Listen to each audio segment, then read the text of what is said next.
Djali i Josefina Topallit, Gennard Topalli, dhe partnerja e tij Cindy Marina u martuan këtë fundjavë në Rom. Dasma ka shkaktuar shumë polemika për shkak të luksit të saj. Aludohet se ajo ka kushtuar mbi 500.000 euro, shkruan gazeta Tema.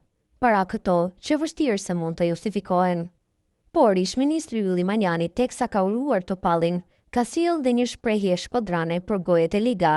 Josefina Topallit ti trashëgoi djali.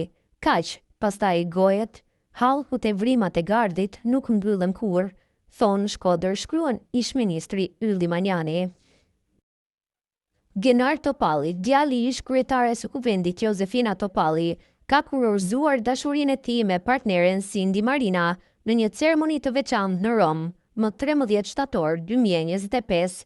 Çifti mori gjithashtu bekimin e papës, një moment që bëri edhe më të veçantë këtë ngjarje për ta.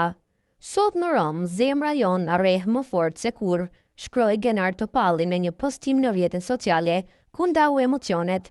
Me Cindyn pranë meje ndihem njeriu më me fat në botë.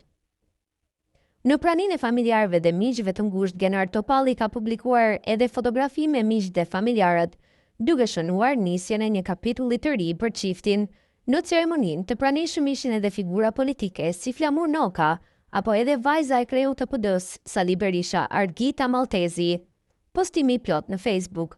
Sot në Rom, zemra jon rreh më fort se kur, është një ditë e mbushur me emocione të pafundme, lumturi dhe shumë dashuri. Në këtë ditë të shenjtë, unë dhe Cindy kurorëzojmë dashurinë tonë, duke marrë edhe bekimin e papës, një bekim që e shndërron këtë çast në një kujtim të përjetshëm. Sot nis një kapitull i ri i jetës sonë, një rrugtim i përbashkët i ndërtuar mbi dashuri, besim dhe përkushtim. Me Cindyn pranë meje ndihem njeriu më me fat në botë, sepse kam gjetur shpirtin tim binjak, shoqen time më të mirë dhe dashurinë e jetës sime. Faleminderit familjes, miqve dhe të gjithë atyre që janë pjesë e këtij momenti të paharrueshëm. Sot në Rom, në qiellin e hapur, dashuria jon merr formën më të bukur të saj, përjetësinë.